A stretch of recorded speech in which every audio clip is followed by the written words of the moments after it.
L'histoire commence alors qu'un couple d'immortels joue une partie d'échecs. L'immortel Lee explique que S et moments de loisir sont toujours de courte durée. Son dernier souci est lié au fait qu'il doit une dette de gratitude à quelqu'un. Il avait promis un jour d'accepter le descendant d'un vieil ami comme disciple, si jamais un message était envoyé par de l'encens noir. Cependant, depuis 3 ans, chaque fois que l'encens est allumé, il s'éteint très vite, ce qui le pousse à partir en quête. Juste à ce moment-là, l'encens est allumé pour la 13e fois en 3 ans, et Lee est déterminé à découvrir qui est cette personne qui ne cesse de le taquiner. Sur Terre, on voit que la personne qui allume sans cesse l'encens est notre protagoniste, Bai. Il se rappelle de rester calme pour que, cette fois, il puisse envoyer son message à l'immortel au lieu de fuir à nouveau. Le rituel est aussi dangereux que jamais, alors que Bai court sous les éclairs et que les villageois du village de Bai prient l'immortel. Ils appellent tous Bai le putois blanc, mais le chef du village exige qu'il soit plus gentil envers lui. Il les regarde tous grandir. De retour sur la montagne, Bai est prêt à abandonner une fois de plus, mais il est choqué lorsqu'une voix venant du ciel le gronde pour avoir joué avec l'encens noir. Lee, l'immortel, se révèle enfin, et Bai explique qu'il attend depuis plus de 3 ans. Lee veut une explication sur pourquoi Bai, effrayé, a tenté de l'appeler plus de 10 fois tout en fuyant à chaque fois. Bai explique que ses parents sont morts quand il était jeune et que les villageois ont tous agi comme des parents adoptifs pour lui. Tout le monde savait qu'allumer l'encens invoquerait l'immortel qui emmènerait Bai en tant que disciple. Ainsi, chaque fois qu'il allumait l'encens, les villageois suppliaient Bai de rester. Et c'est ce qu'il faisait.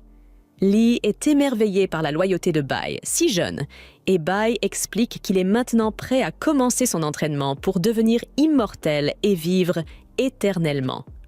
Lee accepte de le prendre, mais Bai précise qu'il aimerait avoir un moment pour dire au revoir au chef du village. Bai dit que c'est le chef qui ne peut vraiment pas supporter de le voir partir, mais un regard vers le village montre qu'il remercie les cieux que Bai parte enfin. Les villageois célèbrent également, mais la joie est de courte durée, car Bai leur promet qu'il reviendra les voir un jour. Lee emmène alors Bai dans le secteur des immortels pour commencer son entraînement. Cependant, Bai est surpris lorsqu'il est laissé derrière et accueilli par un homme nommé Zhang, qui lui annonce que la cuisine de feu a un nouveau venu. Leur introduction est bientôt interrompue par un homme nommé Bao, qui est en colère de voir que la cuisine de feu a accepté quelqu'un d'aussi faible que Bai de manière aussi déloyale. Bao explique qu'il a scrupuleusement économisé sur la nourriture et d'autres dépenses pendant 7 ans pour acheter des pierres spirituelles, croyant que cela l'aiderait à entrer dans la cuisine de feu. Il est certain que Bai lui a pris sa place et tente de faire du mal à Bai. Zhang sauve Bai juste à temps et gronde Bao pour ne pas se comporter correctement en tant que cultivateur de 2e niveau. Zhang le met en garde de cesser les combats, mais Bao fait de Bai son ennemi juré. Il lui lance un défi et explique qu'au moment venu, l'un d'eux devra mourir. Bao prend la fuite et Zhang explique à Bai qu'il sera bien temps qu'il ne tentera pas de se battre contre Bao. Ensuite, Zhang explique que la cuisine de feu prépare des repas pour les anciens et tous les ingrédients sont de haute qualité, fournissant de l'énergie spirituelle pour l'entraînement. Bai est le 9e membre de la cuisine de feu et est conduit à la cérémonie de sélection de son instrument divin. Il pense qu'il devra choisir entre différents artefacts impressionnants, mais il est choqué de découvrir qu'il s'agit simplement de bâtons de marche. Bai est un peu hésitant, car il ne pense pas qu'il puisse en porter un, mais Zhang lui fait remarquer que cela montrera qu'il appartient à la cuisine de feu et que les autres éviteront de l'intimider. Après un moment, Bai finit par choisir un bâton pour en faire le sien, tandis que tout le monde rit en disant qu'il ressemble à une coquille de tortue. Zhang explique ensuite qu'il y a 10 niveaux de considération clés. Plus votre niveau est élevé, plus vous pouvez maîtriser de techniques. Une fois que les 10 niveaux de considération clés sont atteints, une personne peut cultiver jusqu'au royaume de l'établissement de la fondation. Dans ce secteur où se trouve la cuisine de feu, les disciples ne peuvent atteindre que le niveau 3 de considération clé et devront se déplacer vers le secteur extérieur pour atteindre des niveaux plus élevés. Il explique que tout ce processus prendra beaucoup de temps et Bai réalise qu'il devra travailler dur pour pouvoir se protéger. Cette nuit-là, Bai lutte avec son entraînement en entendant un bruit étrange et se demande si Bao est venu pour lui. Un coup d'œil dans la cuisine révèle cependant que les autres membres sont en train de se régaler. À l'extérieur, on voit que Bao est effectivement là. Il s'exclame que Bao ne pourra pas se cacher dans la cuisine de feu éternellement. Et lorsqu'il part, Bao jure de l'éliminer. De retour à l'intérieur, Bao explique qu'il ne peut plus manger et promet de ne dire à personne qu'ils ont tous mangé de la nourriture spirituelle. On lui explique que, comme il vient juste de commencer, il est important pour lui de se fier à la nourriture pour éliminer les impuretés de son corps.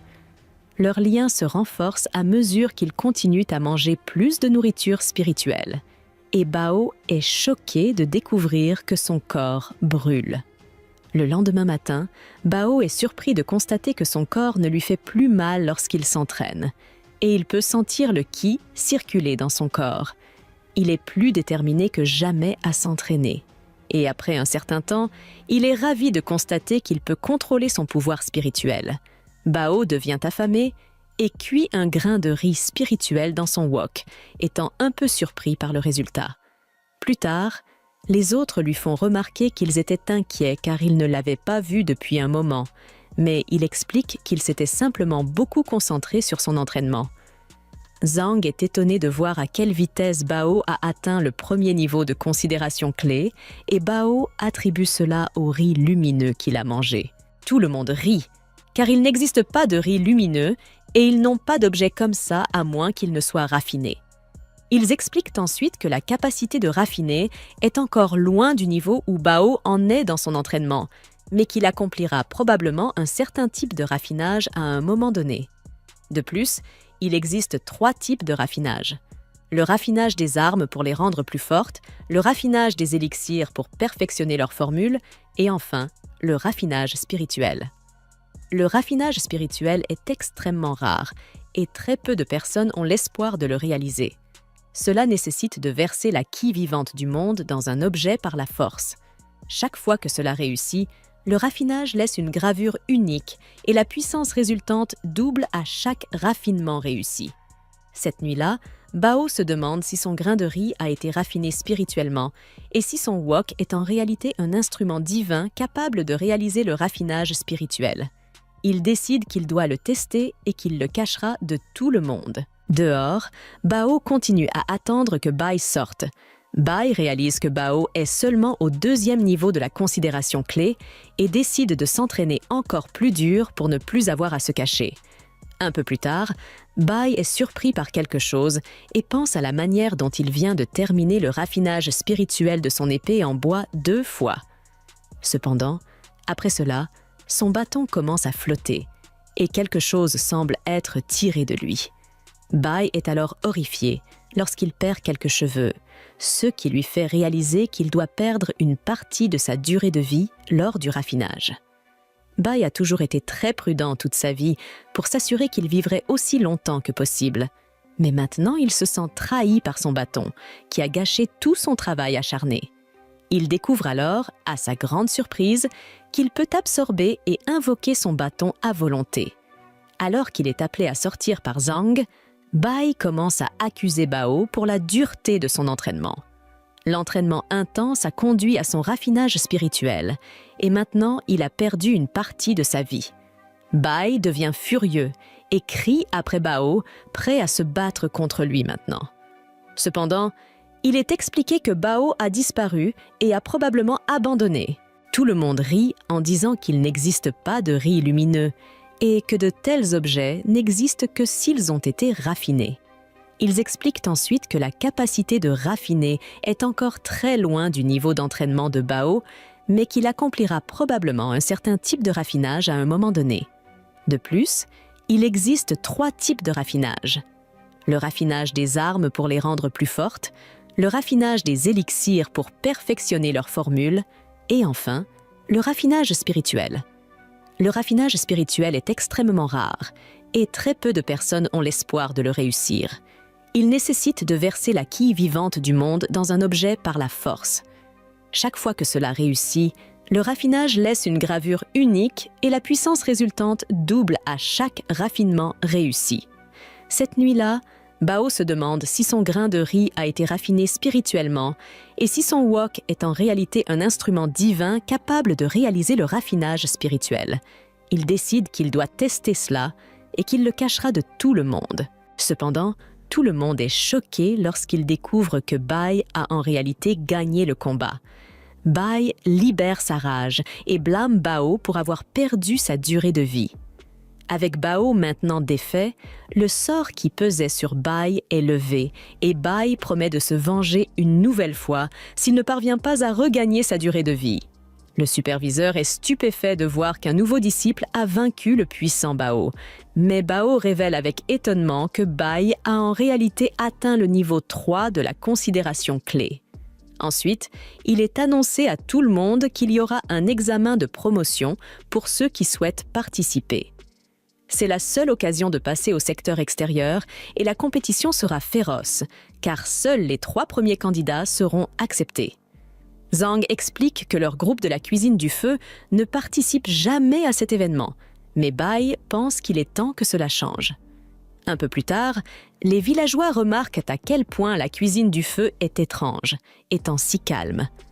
Ailleurs, un groupe discute de la manière dont ils vont se battre pour la première place et sont surpris par l'arrivée de la famille Hao. Tout le monde s'enfuit lorsqu'une fille peu ordinaire sort de la charrette, et ils sont encore plus intrigués par le fait que la cuisine du feu a décidé de participer à l'épreuve. Bai arrive et est surpris de voir autant de monde là. Il explique à Zhang que, quoi qu'il arrive, ils doivent s'en tenir à leur plan, et Zhang accepte de suivre cette décision. L'épreuve commence alors, et nous découvrons ce que notre groupe a prévu. Les membres de la cuisine du feu ont l'intention de prendre les 3 premières places eux-mêmes, mais ils réalisent qu'ils doivent avoir un plan minutieux pour y parvenir. Cependant, tout le monde est choqué lorsque Bai révèle son plan. Il s'agit tout simplement d'attendre. L'épreuve, très compétitive, assurera que les premiers combats seront intenses. Alors Bai veut que le groupe reste en retrait pendant que tout le monde s'épuise, afin de conserver leur force. Le groupe a entraîné sans relâche pour l'épreuve, mais ils sont choqués de constater qu'elle est plus intense que ceux qu'ils avaient imaginés. Les autres membres du groupe doivent finalement participer au combat pour que Bai puisse se faufiler en avant. Plus ils montent, plus leurs mouvements sont restreints, mais d'autres participants sont stupéfaits de voir que Bai n'est pas du tout affecté. Alors que d'autres membres de la cuisine du feu montent la montagne, ils rencontrent Chen, le superviseur. Chen trouve étrange que la cuisine du feu ait toujours été le secteur le plus rentable, sans raison particulière pour participer aux épreuves, et se demande ce qui a changé cette fois. Cependant, l'effort de Chen pour suivre le groupe échoue, et il se retrouve laissé derrière à proférer des menaces vaines. Ailleurs, Bai arrive dans une zone dangereuse et se souvient de certaines informations que Zhang lui a données. Zhang lui avait révélé que l'obstacle final de l'épreuve impliquerait 5 piliers en bois plantés dans la boue. Contrôler les roches flottantes dans un certain ordre permettrait d'ouvrir le passage. Zhang avait expliqué que l'épreuve n'était pas si difficile et qu'il ne mourrait même pas s'il tombait, mais Bai n'est pas sûr que ce soit vrai. Il commence à organiser les morceaux de terre, mais il est constamment rempli de peur. Bai arrive au point où il ne reste plus qu'une seule pièce à déplacer et il parvient à faire le saut de justesse.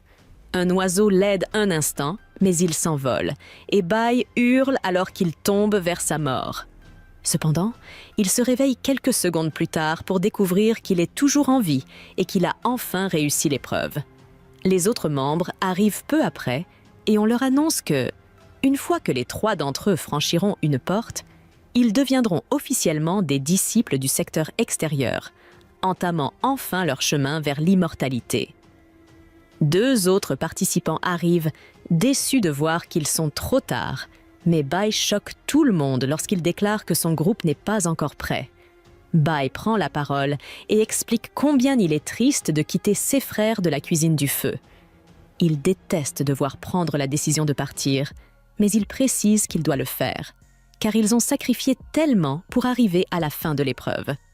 Bai veut être encore plus dramatique et ajoute que son frère est même devenu tout maigre à cause de la faim.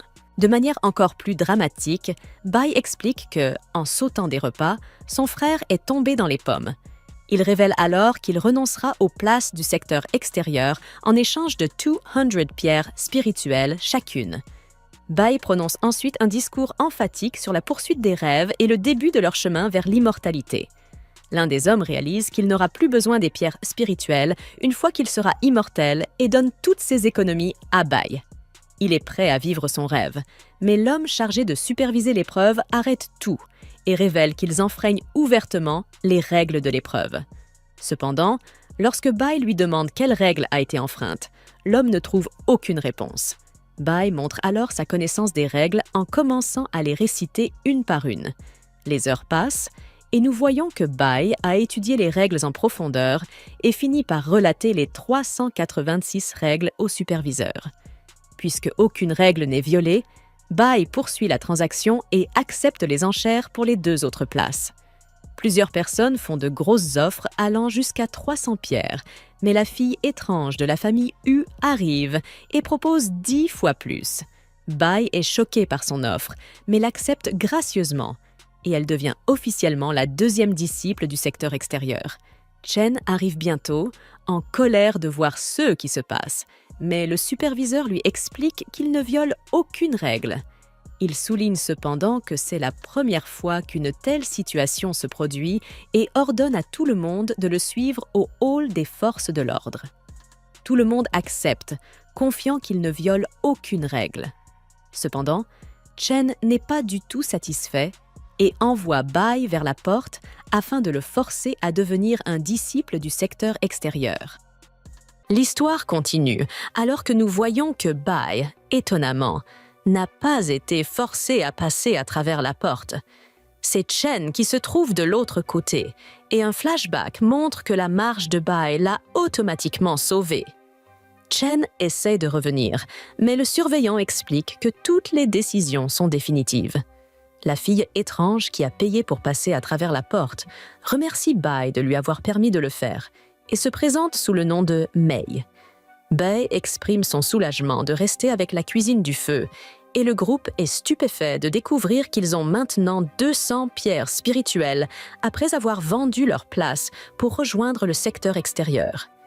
Ils trouvent tous des moyens de dépenser les pierres et Bai déclare qu'il veut simplement une pilule de longévité. Juste à ce moment-là, Bai et son groupe sont pris un par une force supérieure et on leur dit qu'ils seront de toute façon forcés de devenir des disciples du secteur extérieur. Bai est ensuite momentanément réintroduit à l'immortel Li et il essaie d'expliquer qu'il y a eu une erreur. Li l'ignore en expliquant qu'il doit s'entraîner dur ou il sera renvoyé dans son village. Après que Li, nommé Yunfei, salue Bai, ce dernier est surpris de voir à quel point les disciples du secteur extérieur sont bien traités lorsqu'il reçoit de nouveaux vêtements. Yunfei explique qu'il n'a jamais vu l'immortel Li aussi en colère contre quelqu'un auparavant et reconnaît que Bai doit avoir enfreint les règles.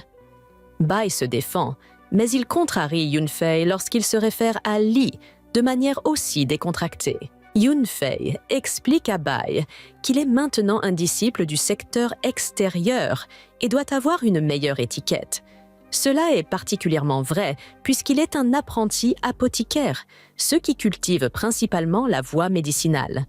Parmi les 4 principaux secteurs, celui-ci est considéré comme le meilleur et Yunfei veut que Bai le traite de cette manière. Bai est étonné et inspiré, car il espère qu'un jour, il apprendra à fabriquer une pilule de longévité.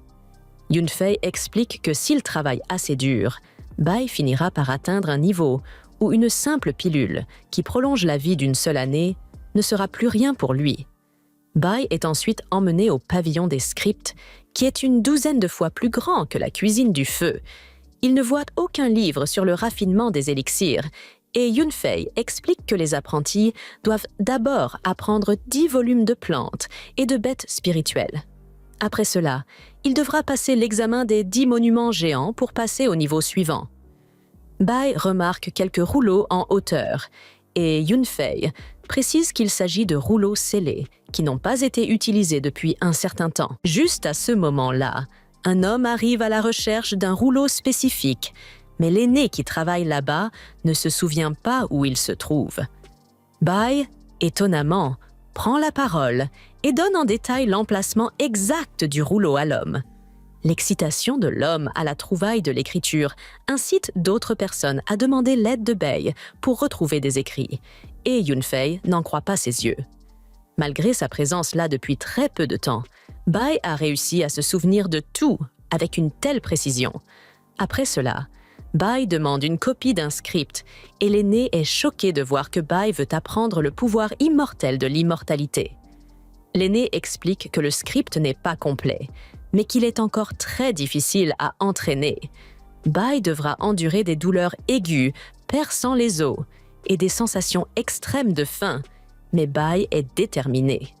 Le lendemain, Bai cherche des herbes lorsqu'il est retrouvé par Chen. Chen veut se venger, alors Bai s'enfuit et heurte accidentellement un monument destiné à quelqu'un passant son examen des 10 monuments géants. Bai est totalement inconscient, pensant que c'est un bon endroit pour se cacher, et il est surpris lorsqu'une voix annonce que la tablette de l'examen a été activée. Bai craint que Chen attende encore, alors il décide de rester et de passer l'examen. Il se voit ensuite demander de dessiner un symbole pour commencer l'examen. Ailleurs, une foule célèbre en attendant que la déesse Zhu termine magistralement son examen. À proximité, Bai décide enfin d'un symbole unique et l'examen commence. On lui dit que à 10 000 plantes seront démontées en plusieurs pièces différentes et Bai doit les remettre dans leur état d'origine. Après les avoir mises dans le chaudron, le nombre de plantes correctement assemblées sera compté. Heureusement, Bai a récemment lu sur les plantes et les remet avec confiance. Bai travaille dur, tandis que le bâton brûlant révèle qu'il manque de temps. L'épuisement commence à s'installer, alors qu'il pense qu'il ne lui reste plus que quelques plantes à remettre en place. Ailleurs, Zhu compte avec assurance les milliers de squelettes d'animaux qu'elle assemble et émerge d'un autre monument. Tout le monde est tellement distrait par elle que personne ne remarque Bai quittant son monument. Mei le voit cependant et explique que le symbole de la personne ayant le meilleur score à l'examen apparaîtra au-dessus des monuments. Tout le monde s'attend à voir le symbole de Zhu, qui est un vase, car elle aura alors terminé première dans tous les 10 monuments. Bai se souvient alors comment Yunfei avait aussi expliqué cela. Il a révélé que sur les 10 monuments, Zhou a obtenu la première place dans 9 d'entre eux.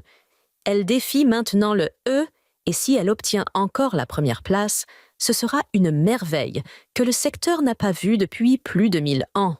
Le symbole commence à apparaître pendant que quelqu'un explique qu'il ne s'attendait pas à entendre le son du chaudron divin de leur vivant. Il est expliqué que le chaudron divin émet un son pour celui qui obtient la première place dans les 10 monuments.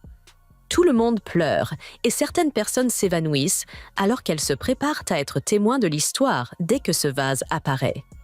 Cependant, aucun son n'est entendu et aucune voix ne se fait entendre. Tout le monde est choqué de voir que le symbole est simplement une tortue. Tout le monde est complètement stupéfait et Bai prend un moment pour se faire passer pour une autre personne, déclarant à quel point la tortue a été dessinée de manière concise, stylée et adorable. Juste à ce moment-là, un homme nommé Jin arrive pour féliciter Zhou, mais elle l'ignore pour retourner dans un autre monument. Jin suppose qu'elle est en colère contre lui pour être en retard pour la célébration, mais elle est en réalité simplement en train de passer à nouveau l'examen du plan. Elle termine peu après en pensant à quel point elle est impressionnée par le fait que quelqu'un a dépassé son score de 7000 plantes de plus tôt. Mais maintenant, elle a correctement assemblé 8000. Elle est stupéfaite cependant, car la petite tortue apparaît encore une fois, et elle ne peut s'empêcher de se demander combien de plantes le gagnant a assemblées. Bai explique alors à Mei qu'il faudra plus de 9000 plantes pour le battre, et faillit révéler que c'était lui. mais il parvient à garder le secret. Un certain temps passe et l'on apprend que Zoe a essayé de battre la petite tortue pendant 7 jours d'affilée, mais a échoué à chaque fois. Partout, les gens commencent à spéculer sur l'identité du gagnant et supposent qu'il doit s'agir d'un vieil homme sage avec une tonne d'expérience. Bay entend tout cela et pense attendre le moment parfait, lorsque le public sera rassemblé, pour annoncer que le symbole de la petite tortue lui appartient. Ses pensées sont interrompues lorsque Jean offre une récompense à quiconque capture le propriétaire de la petite tortue, mort ou vif. Toute personne soutenant la petite tortue est assommée, tandis que Jean explique comment il a tout gâché pour Zoe. May défend la mignonne tortue, mais Bay la sauve de la blessure. Cependant, May l'arrête peu après et proclame à quel point elle est inspirée par la personne derrière la petite tortue. Elle admire comment il a battu Zoe de manière juste et espère voir la petite tortue prendre la première place dans tous les 10 monuments, finissant par obtenir le trésor secret en accomplissant cela. C'est la première fois que Bay entend parler de ce trésor et il accepte de rejoindre May pour encourager la petite tortue. Quelque temps plus tard, Bay étudie assidûment en se rappelant de garder un profil bas. May arrive avec de la nourriture et est impressionnée par tous les scripts dans la chambre de Bay. Bay est choquée lorsqu'elle le compare à la petite tortue et exprime sa confiance en sa capacité à maîtriser les 10 niveaux de considération clés. May croit qu'il peut même atteindre la phase d'établissement de fondation et stupéfie encore une fois Bay lorsqu'elle révèle qu'atteindre cet objectif changera considérablement la durée de vie d'une personne. Elle continue en expliquant qu'il existe 3 types d'établissement de fondation. L'un d'eux peut augmenter la durée de vie d'une personne de 100 ans et un autre peut l'augmenter encore plus. Bay réalise que cela pourrait être un objectif à long terme et prévoit de passer les 10 examens des monuments entre-temps. S'il peut obtenir le trésor tant convoité, cela l'aidera à accomplir son objectif ultime de toute façon. Quelque temps après, l'un des chefs des secteurs exprime son mécontentement car il croit que la petite tortue triche puisqu'elle passe les monuments à une vitesse encore plus rapide que Zoe. May suppose que c'est à cause du trésor et l'autre chef exige qu'une enquête soit lancée pour découvrir l'identité de la petite tortue. Nous apprenons alors qu'un conflit entre factions est en train de se préparer et que des innocents sont blessés. Les gens commencent à se demander si la petite tortue lutte pour la cause de la justice. En seulement quelques mois, la tortue a obtenu la première place dans 9 monuments et tous les efforts pour la capturer ont échoué. Une nuit, Bay attend au dernier monument et est surpris de voir que les forces de l'ordre l'ont laissé tranquille. Il avance prudemment, mais nous voyons qu'une fois à l'intérieur, un grand groupe se forme pour l'attendre à l'extérieur. Jean promet de ne pas laisser la petite tortue s'échapper cette fois, et Zoe arrive pour expliquer qu'elle est là seulement pour voir qui est la tortue. Juste à ce moment-là, le symbole de la petite tortue apparaît au-dessus du dernier monument, tandis que tout le monde est émerveillé d'entendre le son du chaudron divin. Bay est stupéfait de l'entendre à nouveau après 1000 ans. À l'intérieur, une voix félicite Bay pour avoir pris la première place dans les 10 monuments, et Bay reçoit le trésor suprême. Le monument s'ouvre et tout le monde se prépare à attaquer, mais ils sont tous distraits par une étrange carapace de tortue. La carapace est en réalité simplement le pas de Bay, et tout le monde se lance à sa poursuite. Ils ne peuvent pas croire qu'une tortue puisse aller aussi vite, mais ils sont déterminés à la capturer. Cependant, May les interrompt et un combat éclate entre les membres du secteur de Bay et les forces de l'ordre. Cependant, à ce moment-là, Lee arrive pour interrompre le combat et ordonne à tout le monde de partir. Bay s'en va également, mais il tombe et profite de l'occasion pour admirer son prix suprême, une pilule d'immortalité. Cependant, il la laisse tomber et se retrouve maintenant à la merci d'un poulet sauvage. Bay est alors horrifié lorsque l'oiseau stupide avale la pilule et s'envole majestueusement. Plusieurs mois passent, alors que Bay explique que les gens ont cessé de considérer la petite tortue comme un criminel recherché et ont commencé à la voir comme une légende mystérieuse. Bai fait maintenant un travail normal, plantant du bambou, et explique qu'il a atteint le 4e niveau de considération clé. Il n'a pas fait de progrès dans sa quête pour devenir immortel, jusqu'à présent. Nous voyons ensuite Bai s'entraîner. Il commence par affiner sa peau, travaillant les muscles et les os, détendant et resserrant tout cela encore et encore. L'entraînement est extrêmement douloureux, mais Bai se rappelle de tenir bon. Après avoir perdu connaissance, Bai se réveille pour découvrir qu'il a une faim immense. C'est la faim la plus grande qu'il ait jamais ressentie, et il explique qu'aucune personne ordinaire ne pourrait y survivre. Il maudit l'oiseau qui a mangé sa pilule d'immortalité. Bai jure alors de faire payer tous les poulets, et nous voyons plus tard qu'il utilise un insecte leurre pour tromper un poulet dans un élevage voisin.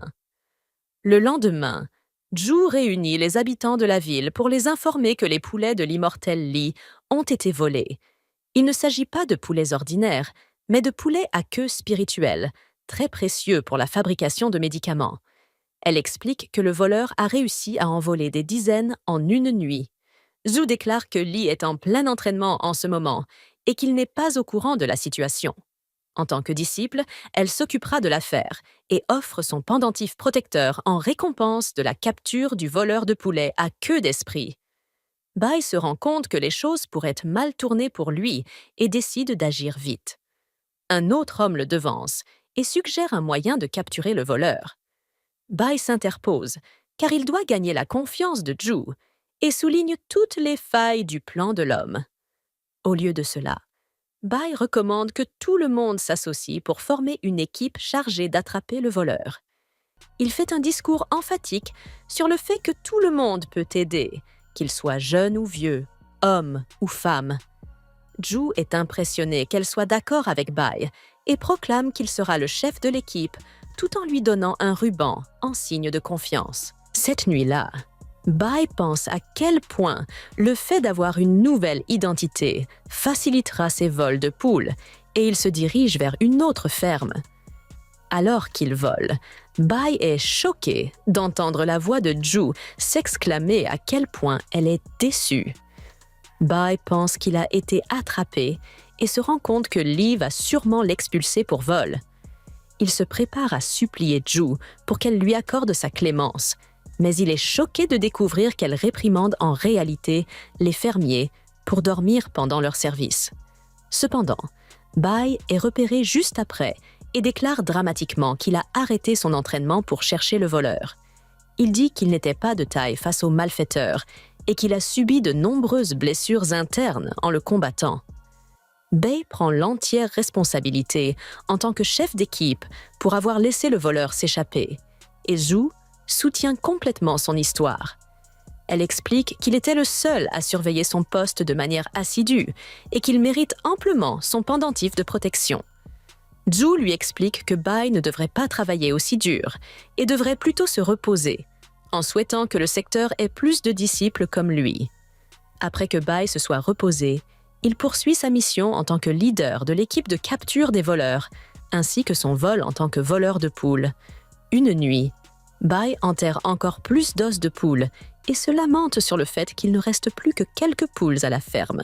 Il se rend compte qu'il doit étendre son opération et se dirige vers les autres secteurs pour trouver plus de fermes de poules. Bai continue également son entraînement intensif, mais il est surpris une nuit par une attaque furtive dans les bois. Il esquive les attaques, mais se rend vite compte qu'il est hors de forme, chaque mouvement lui coupant le souffle. Finalement, Bai est frappé par l'attaque, mais il célèbre en remarquant que sa peau est devenue aussi dure que la carapace d'une tortue. Li se révèle alors et exprime son étonnement face à la manière dont Bai a réussi à obtenir une peau immortelle, puis à la surpasser pour atteindre une peau de fer. Li se rend compte que Bai a dû endurer beaucoup de douleurs pour y parvenir, mais il reste sceptique sur un point. Il remarque qu'en plus de la douleur, une personne doit aussi supporter une faim extrême à plusieurs reprises, mais Bai semble avoir pris beaucoup de poids. Bai blâme cela sur le bambou qu'il mange, mais Li sait que c'est probablement à cause des poules qu'il mange. Bei déclare qu'il a été faussement accusé, mais Lee n'est pas intéressé par des excuses et déterre tous les os de poule que Bei a enterrés. Bei hurle alors à l'aide, pensant que Lee va le tuer. Lee l'emporte alors et laisse Bei, désormais en surpoids, dans la vallée des 10 000 serpents.